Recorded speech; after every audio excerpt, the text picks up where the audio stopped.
Welcome to your rockets. आज हम आपके लिए लेके आए हैं द वॉकिंग डेड सीरीज का पहला सीजन। तो चलिए देर किस बात की। सीरीज की शुरुआत में डेप्यूटी रिक ग्राइम्स को दिखाते हैं जिसे एक शूट आउट के दौरान गोली लग गई थी। कुछ हफ्तों बाद जब उसे होश आता है तो वो खुद को हॉस्पिटल में अकेला पाता है। हर तरफ लाशें पड़ी होती है और कुछ लाशों को एक कमरे में बंद किया जाता है। रिक एकदम कंफ्यूज होकर एक साइकिल पर अपने घर जाता है, पर वहाँ उसकी पत्नी और बेटा नहीं होते। जब वो वहाँ से निकलता है तो एक लड़का उस पर हमला कर देता है और रिक बेहोश। होश आने पर वो खुद को एक बेड से बंधा हुआ पाता है। फिर मॉर्गन नाम का आदमी रिक से उसके घाव के बारे में पूछता है तो रिक एक्सप्लेन करता है कि मुझे ये घाव गन शॉट से लगा था। ये सुनकर मॉर्गन रिक को आजाद कर देता है। वो ये भी बताता है कि वॉकर के काटने से नॉर्मल इंसान भी वॉकर बन जाता है। दरअसल ज़ॉम्बीज़ को यहाँ पर वॉकर कहा जाता है।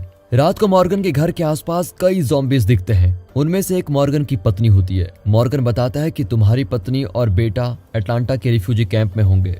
फिर वो रिक को सेंटर फॉर डिजीज कंट्रोल यानी सीडीसी के बारे में बताता है, जहां इस इन्फेक्शन की दवाई पर रिसर्च चल रही होती है। रिक, मॉर्गन और उसका बेटा ड्वेन पुलिस स्टेशन जाते हैं। फिर रिक वहां से गन उठा लेता है और मॉर्गन को राइफल और रेडियो दे देता है। फिर रिक एक पुलिस कार में अटलांटा की ओर निकलता है। इसी बीच मॉर्गन और ड्वेन घर लौट आते हैं। मॉर्गन ऊपर जाकर ज़ॉम्बी को लगातार शूट करने लग जाता है। वो अपनी पत्नी को भी मारना चाहता है लेकिन हिम्मत नहीं जुटा पाता। इसी बीच रिक हाईवे के सर्वाइवर्स कैंप को एक मैसेज भेजता है, जहां उसकी पत्नी लॉरी अपने बेटे कार्ल के साथ होती है। वे मैसेज रिसीव करते हैं लेकिन अटलांटा के खतरनाक सिचुएशन के बारे में रिक को वो वार्निंग मैसेज नहीं भेज पाते। अब लॉरी रिक के बेस्ट फ्रेंड शेन के साथ फ्लर्ट कर रही होती है। रास्ते में कार का फ्यूल ही खत्म हो जाता है और रिक को कहीं फ्यूल स्टेशन नजर ही नहीं आता। वो अपने पिता के फार्म में जाता है जहां उन्होंने पूरी फैमिली को शूट कर दिया था और आखिर में खुद भी मर गए। अब रिक फार्म से एक घोड़ा लेकर आगे बढ़ता है। जब वो अटलांटा सिटी पहुंचता है तो उसे ज़ॉम्बीज़ घेर लेते हैं। तभी अचानक हेलीकॉप्टर की आवाज आती है और रिक उस साउंड को फॉलो करता है, लेकिन वो ज़ॉम्बीज़ की भीड़ में ही फंस जाता है। ज़ॉम्बीज़ घोड़े पर अटैक करते हैं और रिक बचकर भाग जाता है। वो एक मिलिट्री टैंक के अंदर छुप जाता है। तभी उसे रेडियो पर उसके फ्रेंड ग्लेन की आवाज सुनाई देती है। सर्वाइवर्स कैंप में लॉरी मशरूम्स तोड़ने के बहाने जंगल में जाती है और वहां शेन के साथ इंटीमेट हो जाती है। यहाँ रेडियो पर एक आदमी रिक को वार्न करता है कि ज़ॉम्बीज़ घोड़े को खा रहे हैं, तुम जल्दी से वहां से भाग जाओ। रिक हिम्मत करके टैंक से बाहर निकलता है और वहां से भाग ही जाता है। फिर वो एक जगह पर ग्लेन से मिलता है। दोनों लैडर की मदद से एक बिल्डिंग पर चढ़ जाते हैं और वहां से एक ऊंची बिल्डिंग पर पहुंचते हैं जहां फर्स्ट फ्लोर पर एक स्टोर होता है। ग्लेन और उसके साथ ही यहाँ फूड आइटम्स लेने आए थे। बिल्डिंग के ऊपर से मरिल नाम का आदमी ज़ॉम्बीज़ को शूट कर रहा होता है, पर टी डॉग नाम का आदमी मना करता है क्योंकि उसके एम्यूनेशन खत्म हो रहे होते हैं। अब रिक बीच में घुसकर मरिल को पीटता है और उसे एक पाइप के साथ हथकड़ी लगा देता है। फिर मॉरल्स नाम के एक आदमी को दिखाते हैं जो बताता है कि अटलांटा में कोई सर्वाइवर कैंप है ही नहीं, सब झूठ है। दरअसल हम और बाकी सर्वाइवर्स पहाड़ पर छुप कर रह रहे हैं। अब वे बिल्डिंग के बेसमेंट में होकर बाहर जाना चाहते हैं लेकिन वहां भी ज़ॉम्बीज़ होते हैं। फिर रिक सजेस्ट करता है कि पास के किसी कंस्ट्रक्शन साइट पर हम जा सकते हैं और वहां से बच सकते हैं, पर वहां के सर्वाइवर्स बताते हैं कि ज़ॉम्बीज़ के बीच से निकलना बहुत मुश्किल है क्योंकि वे जिंदा लोगों को स्मेल कर सकते हैं। तभी रिक को एक बेहतरीन आइडिया आता है। वो एक मरे हुए ज़ॉम्बीज़ का खून और बॉडी पार्ट्स को अपने ऊपर लगा देते हैं। फिर वो हथकड़ी की चाबी टी डॉग को देता है। टी डॉग कैंप को मैसेज करता है कि हम ट्रैप हो चुके हैं, पर शेन कहता है कि मैं तुम्हें बचाने के लिए कुछ नहीं कर सकता हूँ। इसी बीच रिक और ग्लेन ज़ॉम्बीज़ के बीच से बिल्कुल ज़ॉम्बीज़ की तरह बिहेव करके चलने लग जाते हैं, लेकिन उनका बैड लक तो देखो, अचानक बारिश हो जाती है और उनके शरीर पर लगा हुआ खून साफ होने लग जाता है और धीरे धीरे ज़ॉम्बीज़ को उनकी बू भी आने लग जाती है और वो उनको चेज करने लगते हैं। दोनों बचकर फिर एक ट्रक तक पहुंचते हैं और रिक ग्लेन से कहता है कि तुम ट्रक को बिल्डिंग के अपोजिट डायरेक्शन में लेके जाओ। फिर वो एक स्पोर्ट्स कार की ग्लास को तोड़कर उसका अलार्म चालू कर देता है, जिससे ज़ॉम्बीज़ अट्रैक्ट होते हैं। इस मौके का फायदा उठाकर उनके साथी बिल्डिंग से नीचे आते हैं और ट्रक में चढ़ने लगते हैं, लेकिन टी डॉग गलती से हथकड़ी की चाबी ड्रेनेज में गिरा देता है और अब मरिल बिल्डिंग में अकेला पड़ा हुआ है जबकि उसके साथी बाहर निकल जाते हैं। मरिल खुद से बातें करने लग जाता है। तभी एक ज़ॉम्बी दरवाजा पीटता है। अब मरिल वहां पर पड़ी हुई आरी को निकालने की कोशिश करता है। कैंप में लॉरी कार्ल के बाल काट देती है लेकिन उसे बिल्कुल भी पसंद नहीं आता और तभी पहाड़ की शांति को चीरती हुई ग्लेन की स्पोर्ट्स कार वहां पर आती है। दरअसल वो कार का अलार्म ऑफ करना नहीं जानता। तभी जिम नाम का एक आदमी उसकी मदद करता है। पीछे ही उनका ट्रक भी आ जाता है। अब मॉरल्स अपनी फैमिली के साथ मिलता है। रिक लास्ट में उतरता है और अपनी फैमिली को देखकर बहुत इमोशनल हो जाता है। फिर रिक शेन को थैंक यू कहता है क्योंकि उसने इतने दिन रिक की पत्नी और बेटे को सुरक्षित रखा। उनके साथियों में से डेल नाम का आदमी कहता है कि हमें डैरियल को उसके भाई के बारे में सब कुछ बता देना चाहिए, पर रिक कहता है कि मैं खुद उसे बताऊंगा। दूसरी ओर एड नाम का एक आदमी शेन से बहस करने लग जाता है। रात को लॉरी रिक को उनका फोटो एल्बम दिखाती है जो वो घर से लेके आई थी। सुबह रिक देखता है कि करोल नाम की औरत ने उसका यूनिफॉर्म धोकर इस्त्री करके रख दिया है। दूसरी ओर मोरल्स, डेल और जिम ने मिलकर ग्लेन की कार के सारे पार्ट्स निकाल दिए हैं। रिक मरिल को लेने वापस अटलांटा जाना चाहता है, पर तभी जंगल से बच्चों की चीख सुनाई देती है। वे जाकर देखते हैं तो एक हिरन को ज़ॉम्बी काट रहा होता है। वे ज़ॉम्बी को मार डालते हैं। तभी झाड़ के पीछे से डैरियल आता है। वो परेशान होता है क्योंकि उसी ने इस हिरन का शिकार किया था, लेकिन अब वे उसको खा नहीं सकते। फिर शेन डैरियल को बताता है कि रिक उसके भाई मरिल को अटलांटा में ही छोड़ आया है। वो गुस्से में चाकू उठा लेता है, पर वे उसको शांत करते हैं और फिर डैरियल, रिक, ग्लेन और टी डॉग मरिल को लेने वापस अटलांटा जाते हैं। अब शेन रिक की रिवॉल्वर के लिए एमुनिशन के 4 राउंड्स देता है। फिर डेल रिक को वायर कटर्स देता है। रिक उससे कहता है कि मैं खोया हुआ टूल बैग जरूर लेकर आऊंगा। जब वे चले जाते हैं तो शेन कार्ल को पास के तालाब में मेंढक पकड़ना सिखाता है। दूसरी ओर औरतें कपड़े धो रही होती है। तभी लॉरी आकर कार्ल को वापस कैंप में भेज देती है और शेन को वार्न करती है कि मेरे परिवार को अकेला छोड़ दो। तभी एड अपनी पत्नी करोल को बुलाता है, पर एंडरा नाम की औरत उसको रोक देती है। फिर जब करोल इनकार करती है तो एड उसके मुंह पर पंच कर देता है। इतने में शेन वहां आकर एड को पीटता है। अब करोल शौक के मारे रोने लग जाती है। यहाँ रिक, डैरियल, ग्लेन और टी डॉग वैन को रेल रोड पर छोड़कर उस बिल्डिंग के रूफ पर पहुंचते हैं। वे खून से गीली आ रही और एक कटा हुआ हाथ देखकर बिल्कुल चौंक जाते हैं। कैंप के पास एंडेरा और उसकी बहन एमी एक बोट में फिशिंग कर रही होती है। दोनों अपने पापा और अपनी फैमिली के बारे में बहुत डिस्कस करती हैं, पर दोनों उम्मीद करते हैं कि उनके पेरेंट्स ठीक होंगे और यहाँ की तरह वहाँ इन्फेक्शन नहीं फैला होगा। कैंप में डेल देखता है कि जिम बहुत देर से एक जगह पर बेलचे से खुदाई कर रहा है। अटलांटा में डैरियल टी डॉग पर अटैक करने को तैयार हो जाता है, पर रिक उसे शांत करता है। फिर वे मैरिल का कटा हुआ हाथ एक बैग में डाल देते हैं। वे खून के निशान को फॉलो करके पास की बिल्डिंग में पहुंचते हैं। यहाँ डेल के पूछने पर भी जिम नहीं बताता कि वो क्यों खोद रहा है। एंडेरा और एमी ढेर सारा फिश पकड़ लेती है। वहाँ रिक की टीम किचन में जाकर देखती है। वहाँ शायद मैरिल ने अपने घाव को आग से डिसइंफेक्ट करने की कोशिश की थी। आगे तलाश करने से पहले रिक वेपन्स वाला बैग निकाल देना चाहता है। कैंप में सभी जिम को रोकते हैं क्योंकि वो लगातार खुदाई करता जाता है। अटलांटा में ग्लेन चुपचाप गन वाला बैग लेने देता है और रिक, टी डॉग और डैरियल उसको कवर करते हैं। सब कुछ ठीक चल रहा होता है, लेकिन इसी बीच एक अजनबी आकर डैरियल से कुछ बात करने लगता है। तभी कुछ आदमी आकर ग्लेन को पकड़ कर लेके जाते हैं। ड्रेल एक एरो फायर करता है जो कि एक गैंग के आदमी को लग जाती है। वे अपने घायल साथी और गन्स का बैग वहीं छोड़कर ग्लेन को लेके जाते हैं। अब यहाँ कैंप में शेन जिम को एक पेड़ के साथ बांध देता है। वो माफी मांगता है कि मैंने तुम सबको डरा दिया। मैं नहीं जानता कि मैं क्यों खोद रहा था, लेकिन कल रात मुझे कोई डरावना सपना आया, लेकिन अब मुझे कुछ भी याद नहीं है। वहाँ रिक की टीम को पता चलता है कि घायल आदमी का नाम मिगुल है। मिगुल इन्हें अपने ग्रुप के पास लेके जाता है। उनका लीडर ग्लेरमो कहता है कि मिगुल और गन्स वाले बैग को हमारे हवाले कर दो, वरना मेरे आदमी ग्लेन को नीचे फेंक देंगे। टी डॉग और मिगुल वापस बिल्डिंग में पहुंच जाते हैं। डैरियल कहता है कि हमें ग्लेन की कुर्बानी देनी पड़ेगी क्योंकि गन्स ज्यादा इंपॉर्टेंट है, लेकिन ग्लेन ने रिक की जान बचाई थी, इसलिए वो उसको नहीं छोड़ सकता। ये सोचकर वे फिर ग्लेरमो के पास जाते हैं, लेकिन गन्स न लौटाने का फैसला भी कर देते हैं। तभी अचानक एक बुजुर्ग औरत आकर विनती करती है कि फिलिप को मत लेके जाओ, पर रिक कहता है कि हमें ग्लेरमो की तलाश है। फिर वो औरत इन्हें पीछे के कमरों के पास लेके जाती है जहाँ कुछ बुजुर्ग होते हैं। तब पता चलता है कि ग्लेरमो फिलिप नाम के नर्स के साथ मिलकर इन बुजुर्गों को ज़ॉम्बीज और दूसरे डाकुओं से बचा रहे होते हैं। इनका मिशन देखकर रिक उन्हें अपने आधे वेपन्स दे देता है। फिर जब वे रेल रोड पर पहुंचते हैं तो वहाँ उनकी वैन गायब होती है। उन्हें लगता है कि मरिल वैन ले गया होगा। वे पैदल चलकर कैंप में लौट आते हैं। वहाँ एंडेरा डेल से एक पेपर रैपर मांगती है ताकि वो अपना मरमेड नेकलेस संभाल कर रख सके। वो इसे एमी को उसके बर्थडे पर गिफ्ट करना चाहती है। दूसरी ओर शेन जिम को खोल देता है और बच्चों के साथ मिलकर फिश की क्लीनिंग करता है। शाम को सभी फ्राइड फिश एंजॉय करते हैं। फिर करोल एड के टेंट में जाती है, लेकिन वो किसी भी सेलिब्रेशन में भाग नहीं लेना चाहता। कैंप फायर में डेल कहता है कि टाइम को ट्रैक करने के लिए मैं रोज अपनी वॉच को वाइंड करता रहता हूँ। इसी बीच एड को एक ज़ॉम्बी अटैक करती है। दूसरा ज़ॉम्बी एमी के हाथ को चबा देता है। अब वहाँ पर बिल्कुल हलचल मच जाती है, पर सब मिलकर ज़ॉम्बीज़ अटैक को मैनेज कर लेते हैं। एंडेरा अपनी बहन की लाश पर रोने लग जाती है। तब जिम बताता है कि शायद मुझे सपना आया था कि कई लोग मौत के घाट उतरने वाले हैं और इस वजह से मैं सारा दिन कब्र खोद रहा था। अगली सुबह रिक मॉर्गन को वॉकी टॉकी पर कांटेक्ट करके बताता है कि अटलांटा सिटी अब ज़ॉम्बीज़ का राज्य बन चुका है, इसलिए तुम अटलांटा से दूर रहना। फिर एंडेरा एमी की लाश के पास बैठकर रो रही होती है। लॉरी उसको दिलासा देती है, लेकिन उसका दुख कम नहीं होता। दूसरी ओर ग्लेन और टी डॉग लाशों को जला रहे होते हैं। रिक एंडेरा से बात करने की कोशिश करता है पर वो उस पर गन तान देती है। फिर रिक घबराकर दूर चला जाता है। ड्रैल कहता है कि हमें जल्द से जल्द एमी को डिस्पोज करना होगा वरना वो किसी भी वक्त ज़ॉम्बी बनकर हम पर अटैक कर सकती है। लेकिन वे एंडेरा को शोक मनाने का वक्त देना चाहते हैं। मॉरेल्स और ड्रैल एक लाश को आग में डालने जाते हैं लेकिन ग्लेन कहता है कि इन्हें दफनाना होगा। तभी जैक्वी नाम की औरत और जिम मिलकर लाशों को इकट्ठा करते हैं।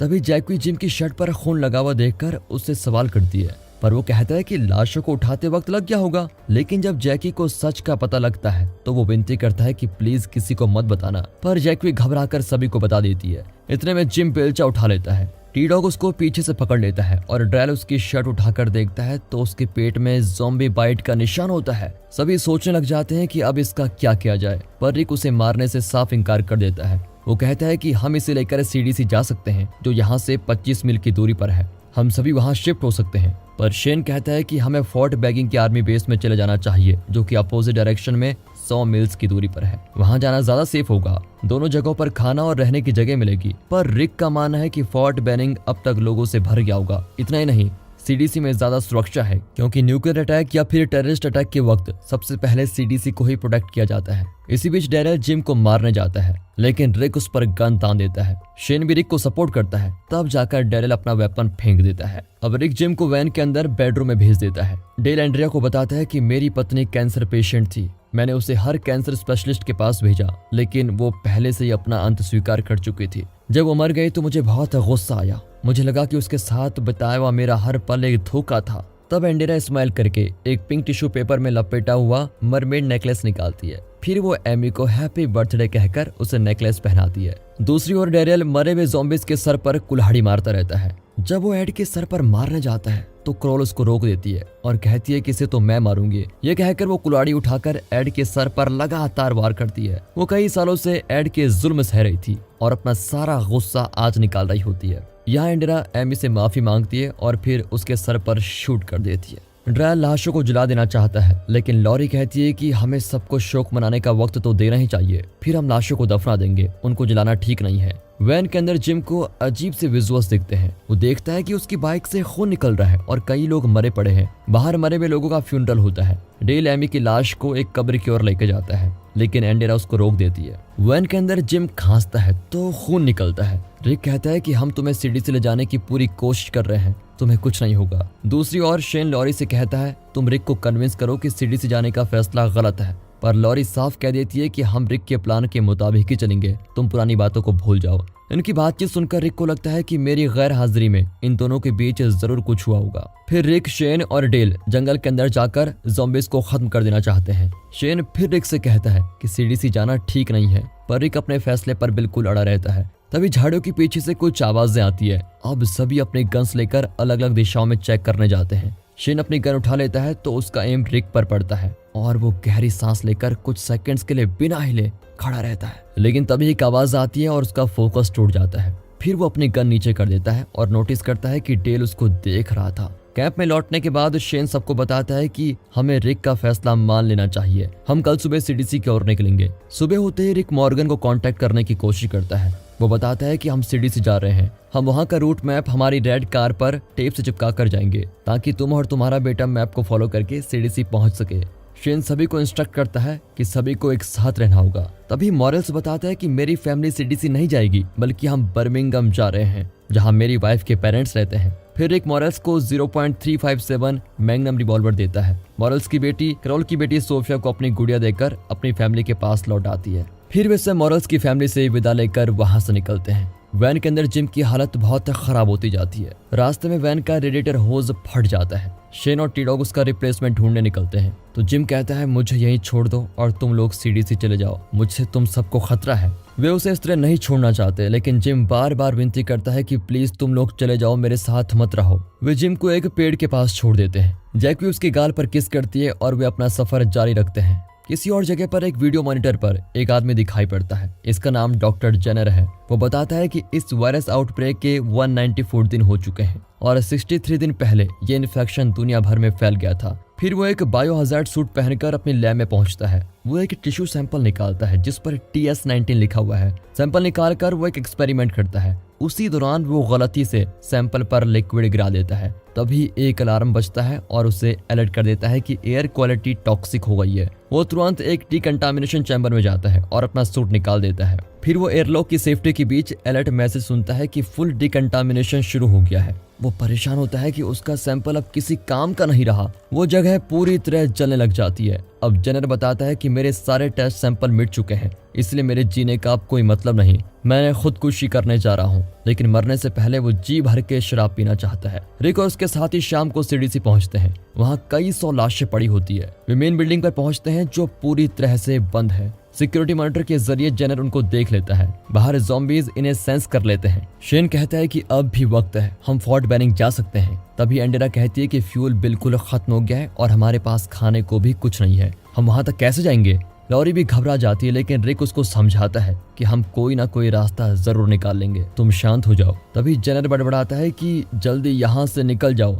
रिक सिक्योरिटी कैमरा का मूवमेंट नोटिस कर लेता है और मेटल डोर्स पर पीटने लग जाता है। वो चिल्लाता है कि हमें अंदर अलाउ करो। इतने में ज़ॉम्बीज उनको घेर लेते हैं और तब दरवाजा खुलता है। अंदर से तेज रोशनी आती है। तभी फ्लैशबैक में इस आउटब्रेक की शुरुआत का सीन दिखाया जाता है। शेन रिक से मिलने किंग काउंटी हॉस्पिटल में जाता है। उसने डेप्यूटी शेरिफ का यूनिफॉर्म पहना हुआ है। वो देखता है कि आर्मी जल्दी जल्दी पेशेंट्स को इवैक्यूएट कर रही है और इन्फेक्टेड लोगों को शूट कर रहे होते हैं। वो रिक को बचाकर ले जाना चाहता है, लेकिन उसके शरीर पर कनेक्ट किए हुए ट्यूब्स और वायर्स देखकर वो ऐसा नहीं कर पाता। दरअसल रिक कोमा में है। तभी 2 आर्मी सोल्जर्स अंदर आ जाते हैं और शेन रिक के बेड के पीछे ही छुप जाता है। वो रिक को जगाने की बहुत कोशिश करता है, लेकिन तभी पावर भी ऑफ हो जाती है और सारे मॉनिटर्स बंद हो जाते हैं। वो अपने पार्टनर रिक को किसी भी तरह बचाना चाहता है। फिर वो उसके सीने पर कान रखकर सुनता है कि ये सही है कि नहीं, पर उसे रिक की धड़कन सुनाई नहीं देती।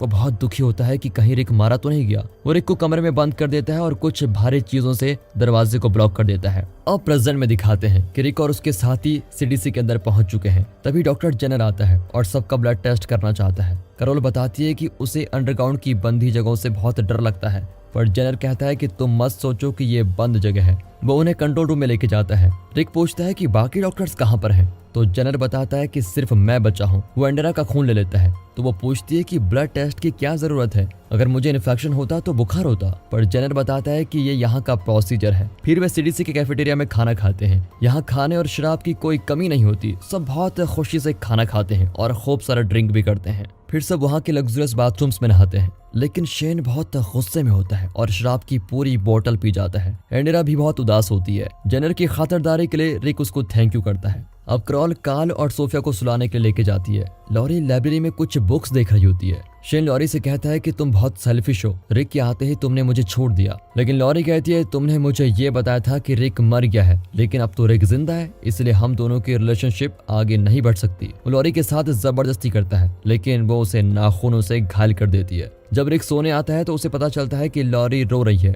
वो सोचता है कि लॉरी ज़ॉम्बी से घबराने की वजह से रो रही है। वो नहीं जानता कि कुछ देर पहले शेन ने उसके साथ क्या किया था। अगली सुबह सभी कैफेटेरिया में जाते हैं और बच्चों के अलावा सभी हैंगओवर में होते हैं। लॉरी रिक को एस्प्रिन देती है जो जेनर ने उसको दिया था। तभी शेन आता है और कॉफी लेने लग जाता है। टी-डॉग पूछता है कि तुम्हारे गर्दन पर नाखूनों के निशान क्यों हैं? पर शेन कहता है कि नींद में गर्दन पर मेरा नाखून लग गया होगा। तभी जेनर आता है और उन्हें कंट्रोल सेंटर में लेके जाता है। फिर वो उन्हें TS19 यानी टेस्ट सब्जेक्ट 19 का ब्रेन स्कैन दिखाता है। ये एक इन्फेक्टेड इंसान का है जिसने CDC को अपने ब्रेन स्कैन का वीडियो रिकॉर्ड करने की परमिशन दी थी। फिर जेनर एक्सप्लेन करता है कि इन्फेक्शन के बाद इसके ब्रेन के ब्लड वेसल्स फट गए थे और खून वेसल्स के बाहर फैलने लगा। आखिर में जब पेशेंट मारा गया तो सब कुछ ब्लैक हो जाता है। अब वे एमी और जिम के बारे में सोचकर बहुत दुखी होते हैं। उनका भी यही हाल हुआ होगा। अब जेनर वीडियो को फास्ट फॉरवर्ड करके दिखाता है कि मरने के बाद TS19 का क्या हुआ। अब उसके ब्रेन के अंदर के पार्ट्स धीरे धीरे चमकने लग जाते हैं। फिर उसके ब्रेन को एक बुलेट चीर देता है। एंडेरा रियलाइज करती है कि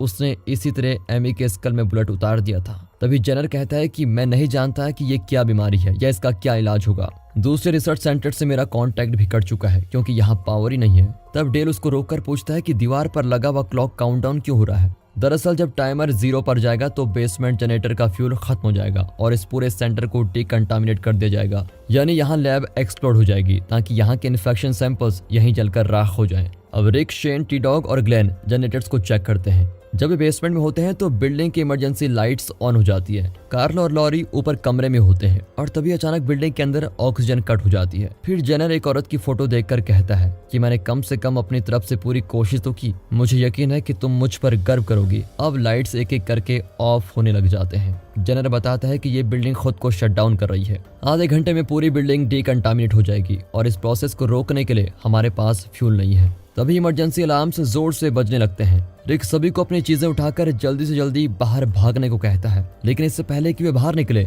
जेनर उन्हें कंट्रोल सेंटर में लॉक कर देता है और कहता है कि तुम लोगों को अपनी किस्मत स्वीकार कर लेनी चाहिए।